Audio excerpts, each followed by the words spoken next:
வணக்கம், நான் உங்கள் இவிஎம் மெஷின். இன்று உங்கள் வாக்கு பயணத்தில் நான் உங்களுடன் இருக்கிறேன்.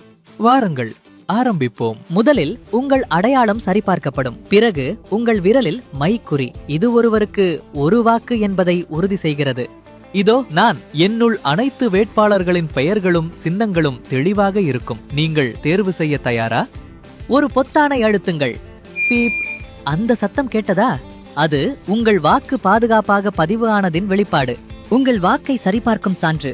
நீங்கள் தேர்ந்தெடுத்த வேட்பாளரின் விவரங்கள் இதில் 7 வினாடிகள் தெரியும். பின்னர் அது பாதுகாப்பாக சேமிக்கப்படும். என்ன ஹேக் பண்ண முடியுமா என்று யோசிக்கிறீர்களா? முடியாது. எனக்கு இணையம் இல்லை, வைஃபை இல்லை, ப்ளூடூத் கூட இல்லை. வாக்குப்பதிவு முடிந்ததும் என்னை சரிபார்த்து சீல் வைப்பார்கள். பிறகு நான் பாதுகாப்பான அறையில் இருக்கும் சிசிடிவி கண்காணிப்புடன் இருப்பேன். வாக்குகள் எண்ணும் நாளில் மட்டும்தான் வெளியே வருவேன். நீங்கள் போட்ட வாக்கை நான் பாதுகாப்பாக காக்கிறேன். நம்பிக்கையுடன் வாக்களியுங்கள். உங்கள் வாக்கு உங்கள் உரிமை.